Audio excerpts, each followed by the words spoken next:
every upcoming MMORPG in 2023. It's the time of the year again where all of the MMO content creators make one of those list videos talking about the upcoming MMORPGs that might be releasing in 2023. Even though experience has taught us that half of these games will be perpetually pushed back another year, only to be featured on next year's list. Honestly, some of the games featured in this video won't ever come out, and the ones that do probably won't live up to expectations. They don't have to. All we need is one of them to live up to expectations. We're just playing the odds. Eventually, there will be a good one. This list will be organised in the order of the MMOs that I'm the most optimistic about to the ones that I'm less optimistic about. Okay. But first, sponsor. AFK Arena is the #1 idle RPG hero collector available for free on both Android and iOS. This is a game I've been playing myself for over 2 years now, and it's a chill game to whip out when you're on the train watching TV or enjoying a coffee. In this game you'll be gathering AFK resources that build I find it crazy that like one of the appeals of this game is that you can play it without having to play it. That is insane to me. But honestly, yeah, it is. That's what people do. Up daily, collecting epic heroes and combining them in a team that works well together, as well as completing missions, puzzles, PvP, events, and looting generous rewards. Recently, AFK Arena has released a new pet system to the game that adds further depth to the strategic aspect of building team comps. Each pet comes with its own unique art style, ability, and buffs that it provides to your team. They can be leveled up to become stronger, and they're relatively easy to obtain now with free pet vouchers that you get from joining an active union. Figuring out which pet best suits each of your multiple team comps. It's smart that they can add pets, so then they can sell skins for the pets and like have a pet gacha system and stuff. It's a good idea for them to do this. Is the key to min-maxing your power potential. Yeah. Visually, I also love the art style on them too. Super cute with tons of personality. My favourite so far is the winged lion. It reminds me of a cross between Pikachu and a flying squirrel. Click the link in the description below to download AFK Arena now and use gift codes RYNFZJK85Y as well as DON2023 as why can't they just give them a code that says Lazy Peon? Like, I mean, why, I mean, what is this? This is like to defuse a bomb or something. Displayed on screen. It's a nuclear with some code. Incredible rewards to help you on your pet collecting AFK adventure. Yeah. Download now. If you're a regular viewer of the channel, you know that Ashes of Creation is the MMORPG that I'm personally the most excited for. Yeah. It's the most ambitious, the business model they're going for doesn't compromise the integrity of the game, it's a nice mix of sandbox and theme park, as well as a mix between both PvP and PvE content. This game has so many features that talking about them all would take too much time, yeah, it took like 2 so hours. for more info check out the big Ashes of Creation overview video on my channel that I made a few months back. So when basically about every 6 months, people get really excited about Ashes of Creation, and then they realize that it's not going to be out for years, and then they get mad about it, and then 6 months after that, they remember that Ashes of Creation is coming out, but then they forget that it isn't going to be coming out for years, so then they get mad about it. And that just keeps going on and on. Ashes of Creation release? Well, personally, I think we can expect Alpha 2 sometime in the first half of 2023, with beta and full release late 2024. There's no official dates given yet, but by the time 2024 rolls around, the game would have been in full development for 7 years, which is similar to the amount of time it took to develop MMOs such as Elder Scrolls Online and Arcade in the past. Okay. The Riot MMO. I did a poll on my YouTube channel a few weeks back, and next to Ashes... I think that everybody, if you were to take a poll of like any potential person excited for MMORPGs, I think the Riot MMO, if you were to make a list, would be the highest by a mile. And it's just simply because Riot has a big name and more people know about them. Like, these are people that don't even know about what is Ashes of Creation. There's like only... If you're not an MMO player and you're just like an average gamer, you're probably not hearing about Ashes of Creation. Whereas like a Riot MMO, Riot is so big that everybody's going to hear about it. It's like whenever Blizzard made World of Warcraft because Blizzard was so big. of creation, the Riot MMO was the second most highly anticipated MMORPG. Yeah. Riot Games have a ton of money, resources, and talent. All the games they've released in recent years have turned out to be highly polished and successful. And none of them are pay to win, as far as I know. I know like League and Valorant are really not pay to win.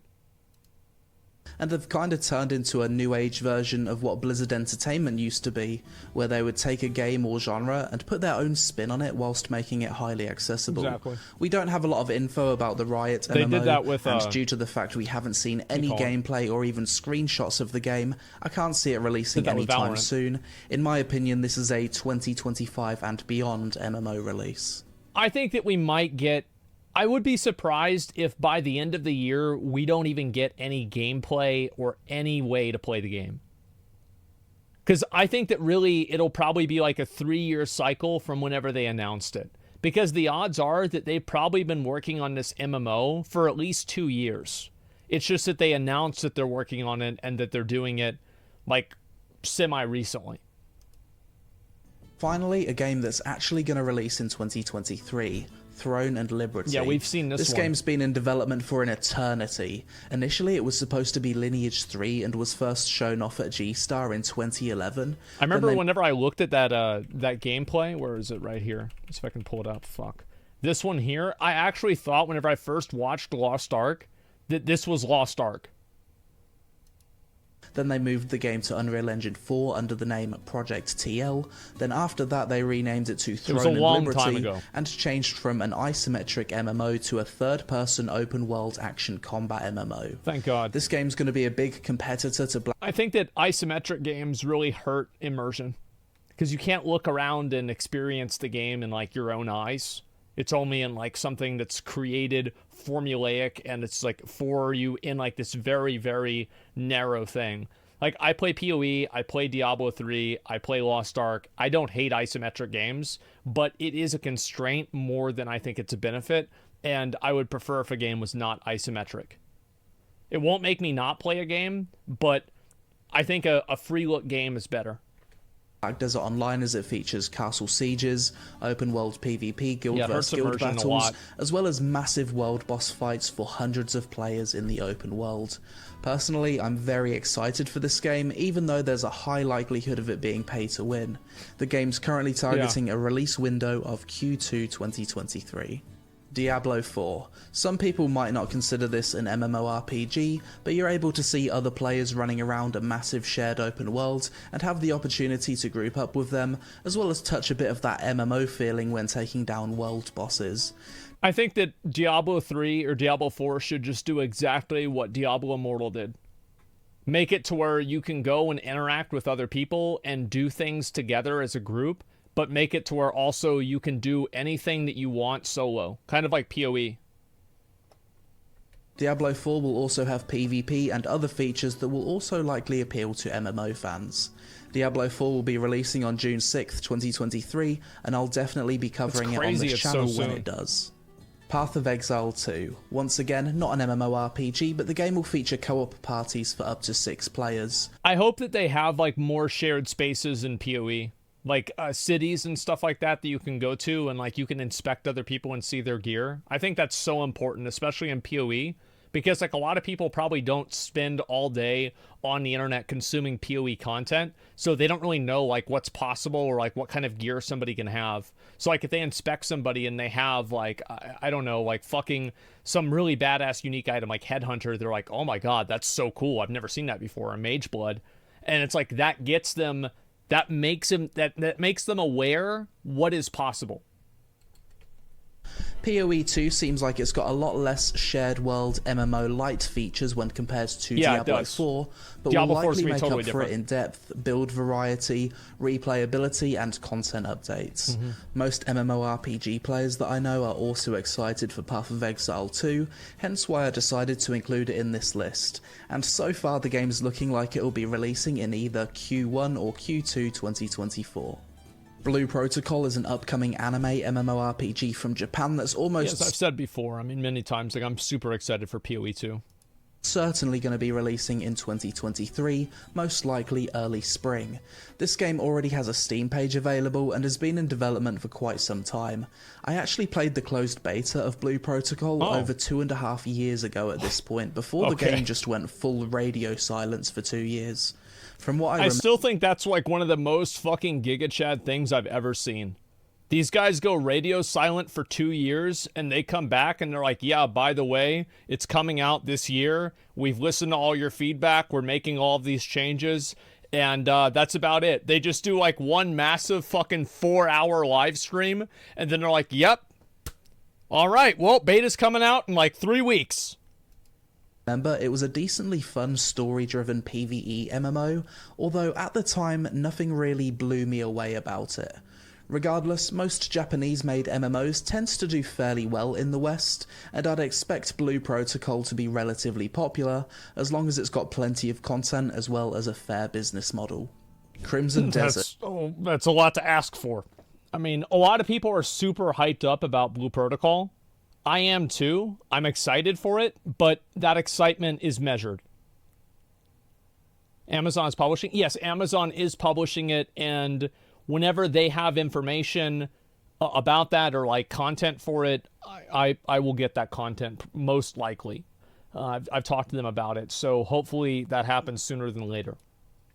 This is not an MMORPG. It's a story-driven single-player RPG with multiplayer elements. As to the extent of those multiplayer... I was really kind of disappointed whenever I heard this wasn't an MMO. Because it looks amazing. Their elements, we're not sure yet as of the making of this video. It's like Black Desert 2. Regardless though, this is a game being developed by the same developers as Black Desert Online, which means it will likely have an amazing action combat system that will likely appeal to most MMORPG fans.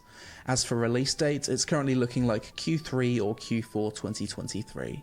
Very cool. Arcade 2. This Unreal Engine 5 MMORPG will be available on both PC and consoles and feature a massive open world with an action combat system, a solid mix of both PvP and PvE content. I think that whenever I looked at the Arcade 2 combat and the gameplay, I feel like the Arcade 2 combat and gameplay looks the best. Like, out of all of the realistic, like, non-anime MMOs, I think it looks the best. As well as the ability to build giant ships and sail the open seas, which was the most famous feature from Arcade 1. The recent teaser trailer we got for Arcade 2 got me extremely excited. The game looks absolutely beautiful, and I hope XL Games have learned from their past mistakes with Arcade 1. So far, this game is slated for... I mean, if they haven't... Like, don't they re-release the game every, like, 6 months or something, and it's bad? Because of, like, some, like, one specific system where you have to have multiple accounts and shit. So, like, I'm not really expecting them to be able to do a good job at this because they just still can't fix the first game. For a 2024 release. However, I personally wouldn't be surprised to see it pushed back into 2025. It's also a Korean MMO with a big emphasis on PvP, so I'd also expect it to have pay-to-win elements. I would expect that as well. This game was unveiled in November 2022 with one of the most badass trailers I've ever seen for an MMO. What's even more surprising is that the game is slated for an April 2023 release. The game's key feature is... That's nuts. It's like almost like in the first half of 2023, there's going to be like 3 new MMOs that are going to come out. That's nuts for me to think about. That it can supposedly support 1,000 player PvP battles, which is something I'm kind of skeptical about. Visually, the game... I actually completely believe that they can do massive PvP battles like that because Ashes of Creation said that they could do that. And a lot of Unreal 5, what they do is optimization.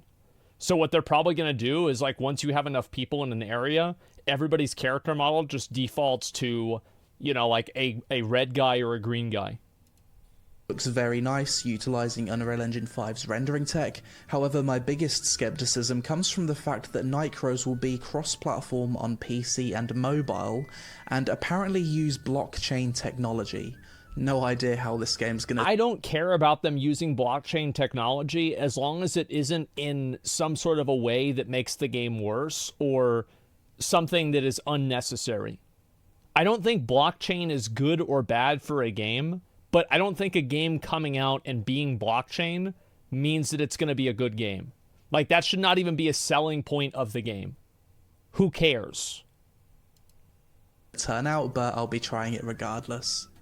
Wayfinder is yet another recently announced game making this list, and it actually looks pretty decent. Yeah, it does. I'm not too sure to what extent this game is massively multiplayer. Yeah, I don't know what this game's really going to be either. One thing that like really struck me with this game is like the art style reminded me a lot of like Blizzard games. It's like a combination of Heroes of the Storm and WoW. Like the character models, the way that they're proportioned and everything. Yeah, it looks really cool.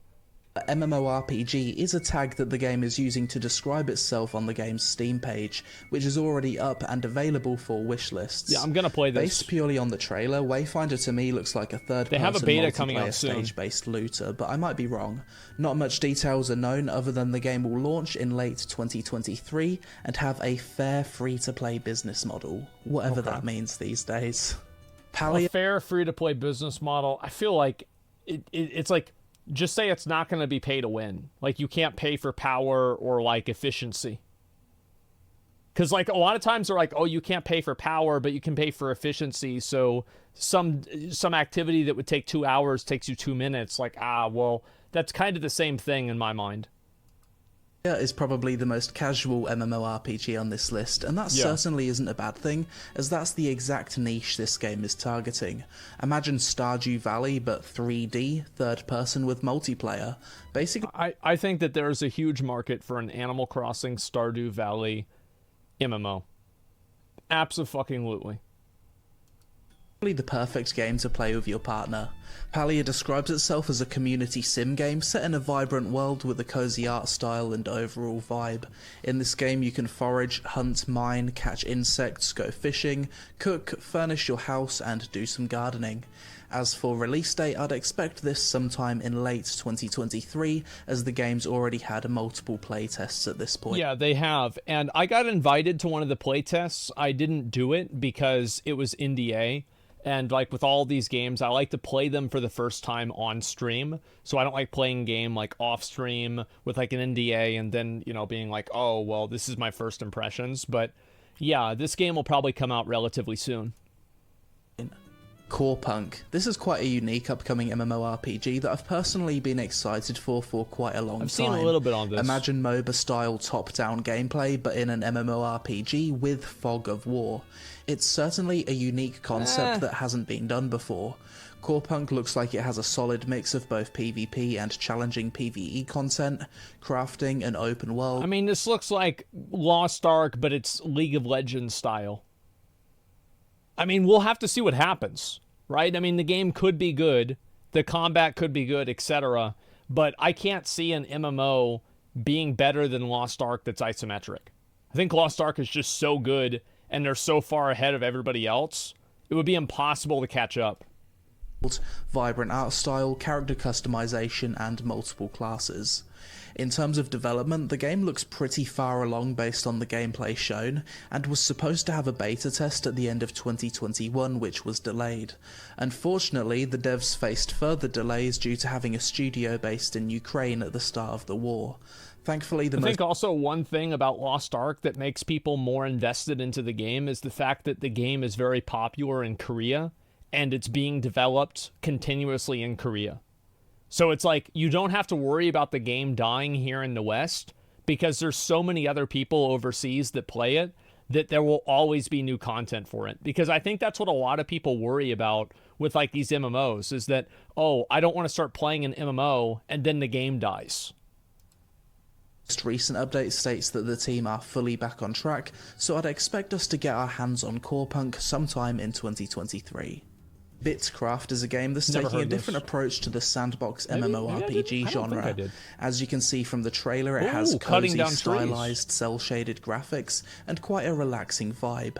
This game features procedurally generated landscapes, the ability for players to come together and construct their own towns, crafting and gathering systems, farming, hunting and fishing, and it seems to be... I like the idea that you can make your own towns rather than there are just towns in the world. I think that is so cool, and I'd love to play a game that like fully executes on that idea. Cross between survival game and MMORPG with a strong social focus. No announced release date yet, but the game's recently began the pre-alpha testing process, so perhaps this is a 2024 MMO. We'll have to wait and see. Hytale is a voxel-style MMORPG that was initially announced 4 years ago. Yeah, I was about to say, like, this game got announced a long time ago. I almost felt like it never came out. This game's more of a sandbox-style MMO and will feature building, minigame creation, quests, dungeons, bosses, basically Minecraft character MMO. customization, different classes, and a ton of in-game tools to help content creators make their own content for the game. Yeah, you're able to make, like, your own maps and, like, other stuff like that. They kind of want to have basically Minecraft with, like, a few extra bells and whistles for people to make content about. Hytale has recently redeveloped its engine to support multiple platforms, and the latest info I can find is that the team are eyeing a 2023 release. I hope so. Profane describes itself as a true player-driven sandbox MMO that takes place in a traditional fantasy setting. You'll be able to explore a dynamic world that reacts to your actions, partake in open-world PvP, build houses, and enjoy skill-based action combat. This doesn't look very good. Visually, I like the vibrant, stylized graphics of this game, as well as the PvP territory control focus. Just think, like, the animations and the movement in the game seems very stunted. There's no information on a release date for this game, so I'd have... Like, obviously, if you look at this, what's a game that's very close to this? Valheim is. But, like, Valheim is incredibly smooth and responsive for what it is. Have to speculate 2025 and beyond. That'd be crazy. The Day Before is probably the most hyped third-person looter shooter MMO coming in the near future. This game was initially revealed in January 2021 with a trailer that many people had doubts about, given the fact it's a massive open-world zombie survival shooter similar to The Division, but it's made by a relatively small dev team that hasn't released a project anywhere near this scale before. That's actually really cool. Yeah, I'll be honest, that actually kind of excites me more than it makes me skeptical. Because if this ever comes out, it's probably going to be exactly what they want it to be. This is badass. Day Before is currently set to release on March 1st, 2023, and can already be added to your Steam wishlist. Fuck, yeah, Honestly, I'll have to play this seems like the kind of game you should wait for the reviews for before buying. Project LLM. I think also I'd have to wait to see what's actually going on in this game. Because, like, you just see one guy walking around looting stuff. Like, this is an MMO? Well, then why aren't there two players on the screen? L is the latest looter shooter MMO from NCSoft, and in November 2022 was unveiled with a relatively well-received 9-minute gameplay trailer which showed some impressive visuals, although rather clunky-looking gameplay and animations. NCSoft has quite a lot of money and have put out some decent games over the years, so I'm excited to see how this one turns out. I'm gonna be honest, like, this game seems like it's gonna live up to its name. It's just like, I would rather the zombie one. I think the zombie one looks cooler. For a potential release, this one's looking like a 2024 and beyond MMO. Nightingale isn't really an MMORPG, but it's a first-person multiplayer open-world survival game that I think will likely appeal to MMO players given its fantasy theme. Yeah. Nightingale will release in the first half of 2023 and features procedurally generated realms to explore, a mix of melee weapons and guns, colossal monsters, gathering, crafting, building, and the ability to recruit NPCs to work on your homestead. Looks like an interesting game, and it's already available to wishlist on Steam. This game does look very promising and very interesting. Past Fate is a Viking-themed open-world indie MMORPG that should be coming to Steam Early Access in 2023. Visually, the game has decent graphics and seems to be going with a Souls-style action combat system. Yeah, I mean, we just got done watching a game or watching a video where we were talking about how these Dark Souls games, they don't necessarily have the best netcode. So, like, if you're going to roll and have iframes, New World does this. But the thing with New World is that the way that New World does iframes is that they give you so many of them. It's like, imagine, like, New World iframes are like playing Dark Souls 2 with 300 adaptation. You just have a massive amount of iframes. Like, you don't even need to try to be precise with it at all.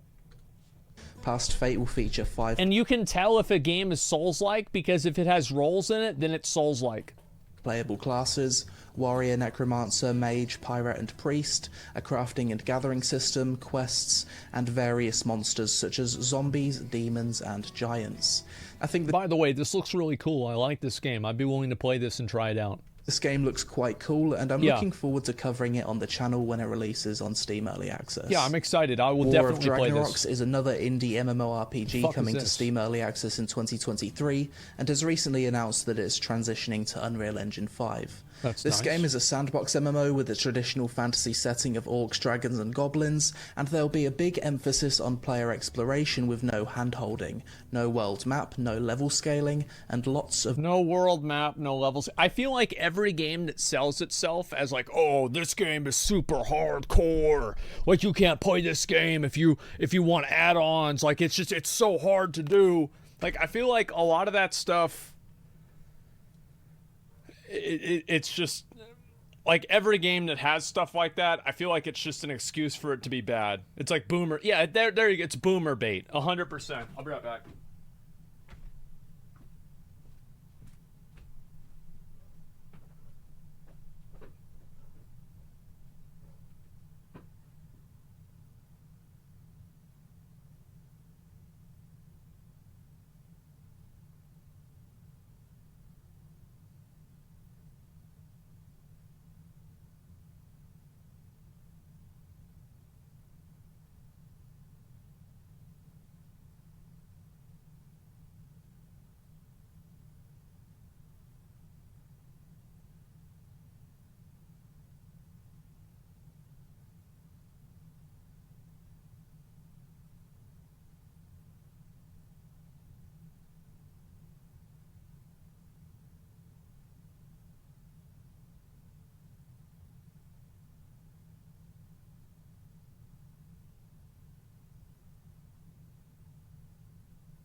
Oh, what is that?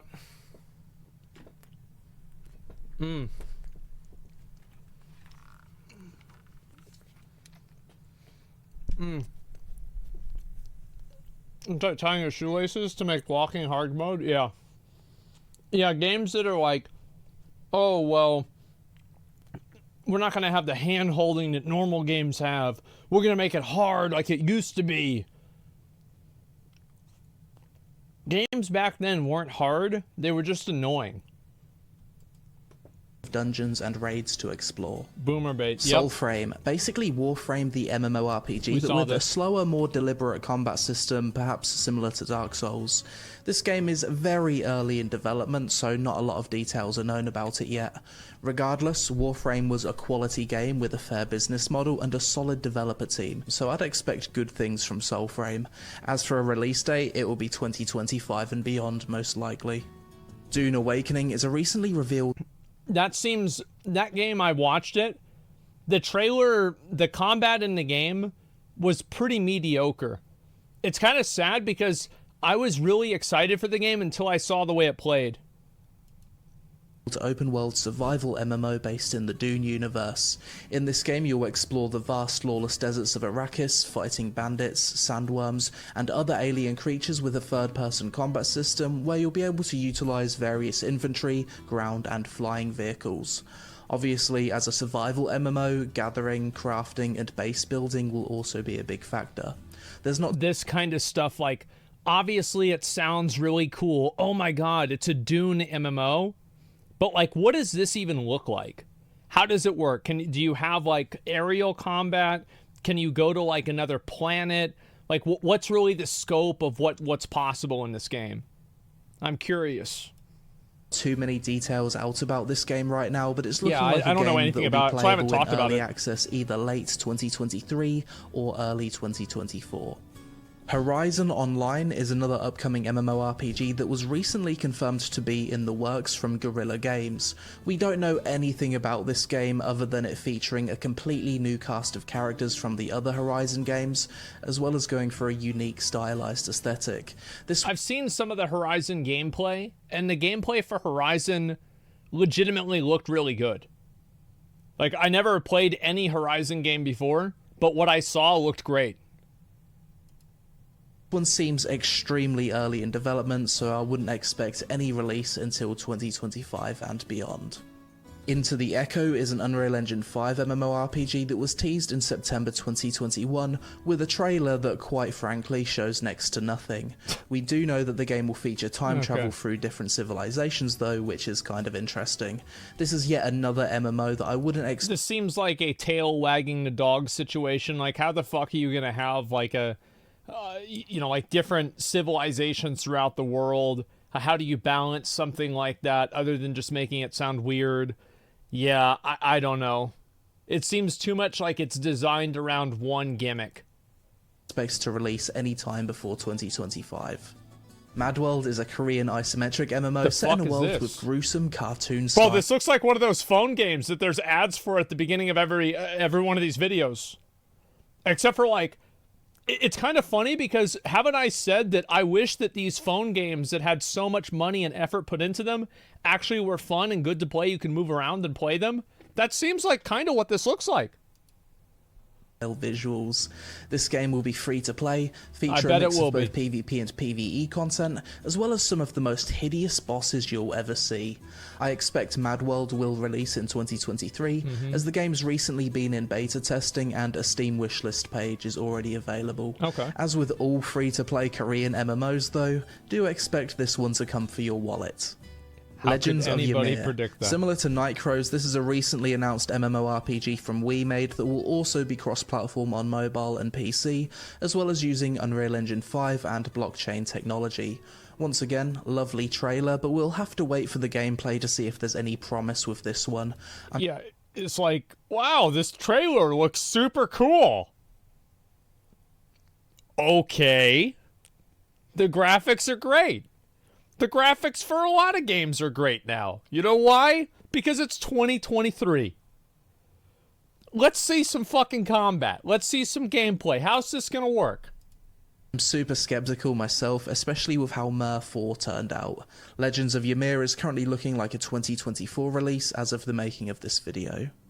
Chrono Odyssey, another Unreal Engine Korean MMORPG that showed off a cool trailer 2 years ago that was mostly CGI. This game will be cross-platform on PC, PS5 and mobile devices, and not a whole lot is known about the game. Apparently Chrono Odyssey is confirmed for 2023, but given... This looks like, I mean, that looks cool, but besides that, everything else looked like trash. And the fact that we haven't seen any actual gameplay yet, I kinda doubt it. Oh, that looks cool. Ares Rise of Guardians is an upcoming sci-fi MMORPG from Kakao Games that gives me budget Warframe vibes.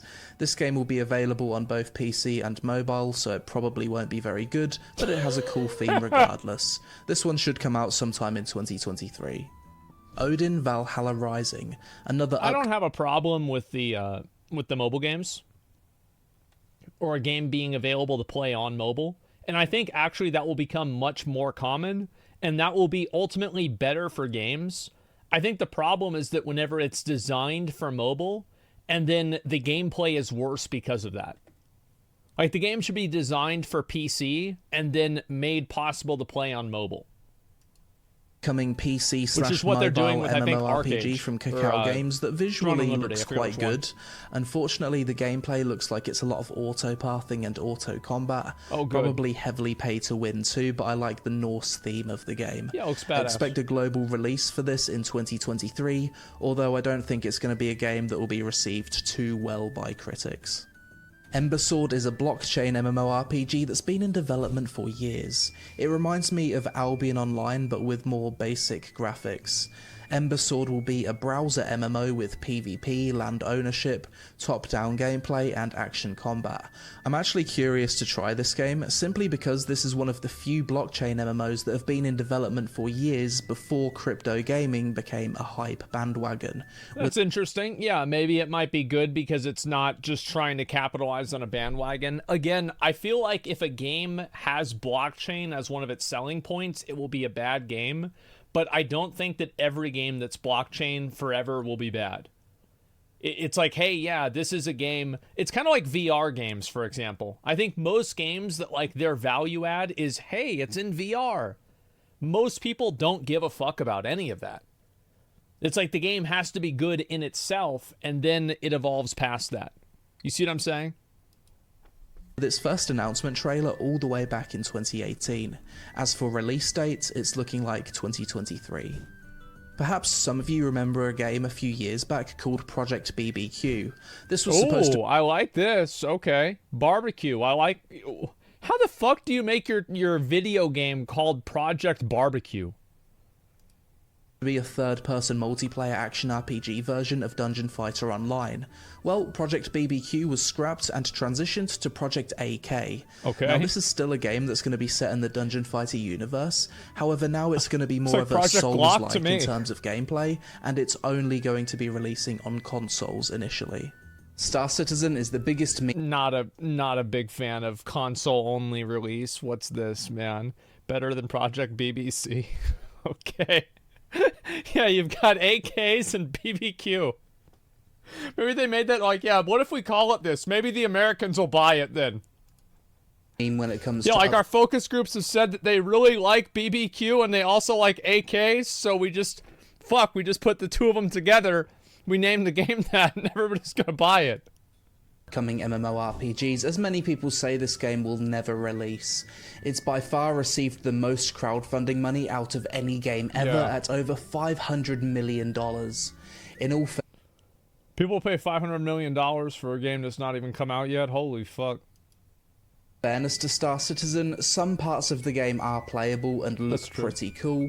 The truth is, though, nobody knows when or if this game will ever release. I think Nick bought some spaceships in this game. That way his grandchildren one day can play it. Pantheon: Rise of the Fallen. This game has been on every single upcoming MMORPG list video for the past 8 years, and it's currently still in pre-alpha. There has been nothing that has made me excited about this game. It's almost like this game has everything that makes me not excited about a game inside of it. They're like, we're going to do everything that Asmongold doesn't like, and that's going to be our game. Which is great. I just probably won't play it a lot. And by pre-alpha, I mean try it out, pre-alpha. Not some marketing alpha like we've gotten used to over the years. Pantheon: Rise of the Fallen is basically trying to be the spiritual successor to EverQuest, and based on the most recent footage shown of it, I can't be bothered to talk about the game any further because it still looks like it's a solid 5 years away from completion. It looks like it's a solid 15 years in the past of development. Like, look at this. Like, let me go back. This does not look good. This is Oblivion. Not good. Camelot Unchained has been in development for 10 years at this point, and we haven't had an updated trailer for the game in 9 years. Release date never. Business model refunds. Yep, there you go. The devs haven't shown any progress update on YouTube for 2 years, but apparently it's still in development, and they've just secured an additional $15 million of funding somehow. Wow. Personally, I don't think Camelot Unchained will ever release. So out of all the upcoming MMORPGs mentioned in this video, which ones are you the most excited for? I wonder who gave them $15 million. Who was it? Honestly, the last time I made a video like this, 50% of the games mentioned either ended up being dead on arrival, straight up cancelled, or perpetually delayed. But I should go back and watch some of these, like, every upcoming MMORPG in, like, 2021, and go back and be like, okay, so, like, this one sucked, like, everybody hated this one never came out, it got cancelled. Like, oh, this one said they were coming out this year and it's still not out. It's like, I'm sure there's probably one of these games that's been on his every upcoming MMORPG for like the last 4 years. Hopefully a few of these MMOs will turn out good. For me, my hype lies with Ashes of Creation, the Riot MMO, Arcade 2, Throne and Liberty, and Soulframe. I have no need to invest myself into any of these because I don't have a job. I'm going to play all of them whenever they come out. And whenever they're bad, I'm going to quit them. And I'm not going to feel like my time's wasted because I had fun playing the game. And it's a fucking video game. It doesn't matter what you do. It doesn't matter. Because video games don't matter. They're all for entertainment. And that's all there is to it. If any others turn out to be good, then it'd be a pleasant surprise. This video... Yeah, you can milk a bad cow. Yeah, exactly. That's a good point. Yeah. It's like you either milk the good cow or you cut it up and then you eat the meat. So it's either a good game or a bad game. Either way, we eatin'. Took quite a lot of effort with research and writing to make, so if you found it useful, help us out with a like button for the algorithm gods, social media on screen, and I'll see you in the next one. That's a good video. I like this. Yeah, I think this is a lot of the games that I've talked about before myself. I mean, I hope one of the games that comes out in 2023 is the new season of Mastery for Classic WoW. That would be fucking awesome. I just don't think it's going to happen. Top 5 MMOs? Top 5. Let me see. That's a great question. There's a link right there. What about V-Rising? V-Rising's not really an MMO. V-Rising's an MMO in the same way that Valheim is an MMO. I would say Ashes of Creation is definitely one of my top 5. Riot MMO. I don't think Diablo 4 and PoE are really going to be MMOs. Blue Protocol.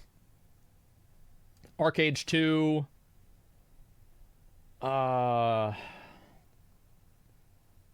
saying, like, yeah, all these are, like, probably Arcade 2 and Throne and Liberty. Yeah, those would be probably the main games that I'm excited about. Like, this Night Crows game looks really cool, but, like, the minimal combat that they did show was not promising. I would say probably Wayfinder and Night Crows would be my 6 and 7 if I had to guess. That's what I would say. Which ones are coming out early 2023? I know Blue Protocol is going to have some sort of a thing at early 2023, and a few other games I think do. I just don't remember right now off the top of my head. Riot MMO will never fail. Well, that's why a lot of people want to invest in playing it. 6 MMOs you're excited about? Well, it seems like Hopium. Well, it's not that it's... The thing is, to me, like, I don't think these games are going to be perfect or amazing, or it's like I'm going to play these games all the time. I just view them as a new release in the same way that I view Elden Ring as a new release. It's like, yeah, this game's going to come out, I'm going to play it, and if it's fun, then we'll see what happens. Yeah, it's just an experience, right? And it's the same as, like, New World. Like, by the time New World came out, I had already leveled to 60 2.5 times. I knew what the game was. I knew what I was getting myself into. I knew I was going to play the game intensively for a huge amount of time, and then I was going to drop off and not play as much after that. And that's exactly what I did. So yeah, a zombie game comes out in March. I'll play the zombie game for sure. Network test is January 14th for Japanese version. Yeah. Maybe I could ask somebody at Amazon, see if they could get me in on that, and I'll play it for stream content. Do you have Max Hopium for? Oh, I think the Riot MMO is going to be... I think Riot MMO for sure is going to be good. Like, it's not even a question. Everything that Riot makes is good. Arcade 2, I think, will probably be fun to play. Let's see. Besides that...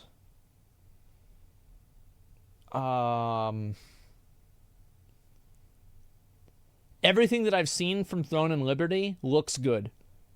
So I would say, like, expectations-wise, number 1 would be the Riot MMO, of, like, me knowing for sure this is going to be good, because Riot only makes good games. And then under that, probably about the same as that, would be Ashes of Creation, because I followed it a lot and I know a lot about it, and it seems very promising. Then under that would be Arcade 2, and under that would be Throne and Liberty. Dune Awakening looks promising. How can you say it's promising if there's nothing about it there's no gameplay. Like, you don't know anything about the game.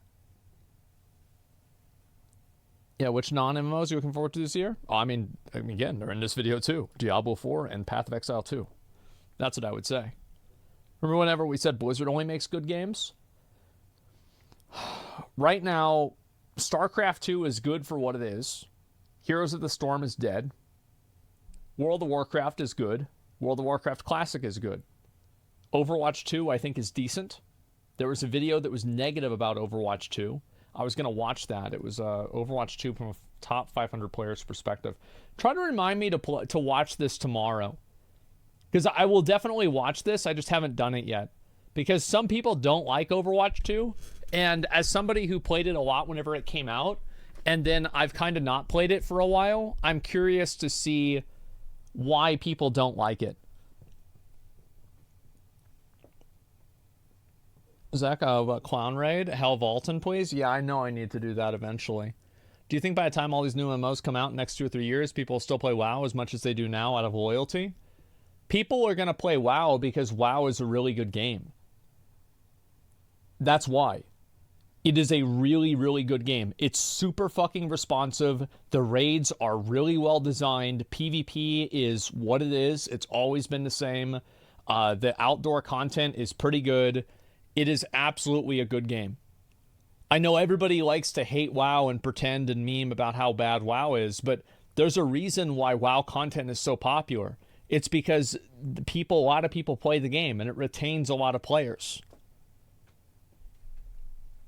Yeah, January's a bad month. Good stuff doesn't come out until February. That's probably true, too. Yeah, I agree with that. WoW's the best MMO there is. I think that for end-game competitive PvE content, WoW is the best game. 100%. It has, because, like, let's say, even if you think Final Fantasy's raids are better, or Lost Ark's raids are better, WoW has Mythic Plus. None of these other games have Mythic Plus. Like, you put everything together, WoW is definitely the top PvE MMO. Well, in-game is definitely what makes it last. Oh, their in-game is bad? WoW shits on Lost Ark. I think that, for example, like, Belshazzar was absolutely much more of a cinematic, fun, badass experience versus doing, like, Vault of the Incarnates. Like, the music was really cool, like, the gates were really cool, the cinematics were cool, but Vault of the Incarnates was really good in a completely different way.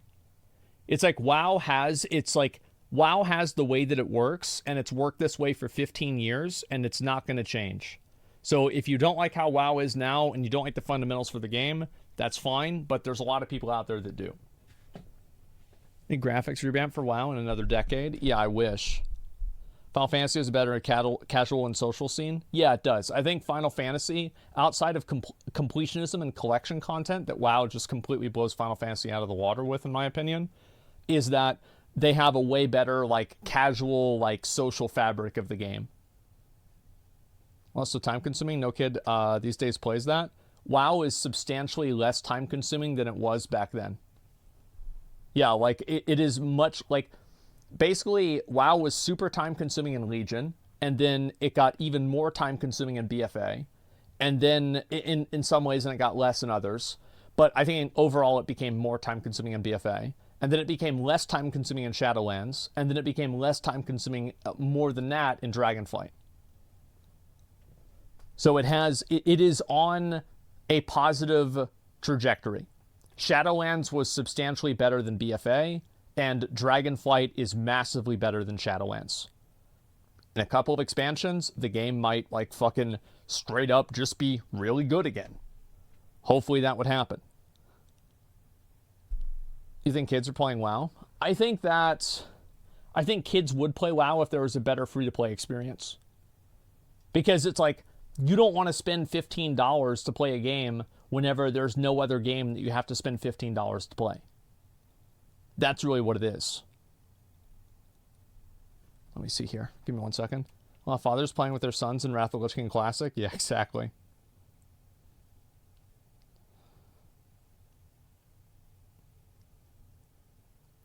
Okay. We are good. 19 here. Been playing Classic since release. Legit rated with a group of 15-year-olds last week. Free-to-play experience is such dog shit. I don't know why they don't change that. I don't either. It doesn't make sense to me why they don't just make the free-to-play experience better, because I think it would just make the game better in general. Like, why would you not do that? What does WoW do that other MMOs don't do? What does it do? I think it does an incredibly great job. It does an incredibly great job with creating...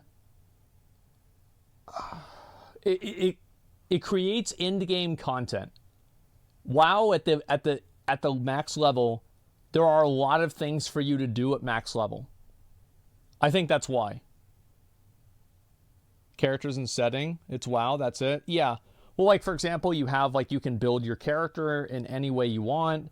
You can also, besides building your character, you can do Mythic Plus, you can do Battlegrounds, you can do Arena, you can do RBGs, you can do raiding, you can do open world content.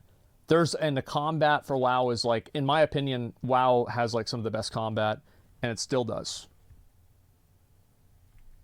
But, yeah, have you finished Gate 6? Yeah, I have. I would play Lost Ark today. I'm just going to probably fuck around just for a couple of minutes. But, anyway, guys, I'm probably going to be on tomorrow quite a bit earlier. And so we can start the stream earlier and do all this shit earlier. But I'm going to call the day so I don't stay up till, like, 3 a.m. again getting mad at Valheim. But I will probably play Valheim in a day or so whenever I am not mad at the game and, like, fucking... just so fucking annoyed at that shit. Oh, let me link this video for you guys too as well.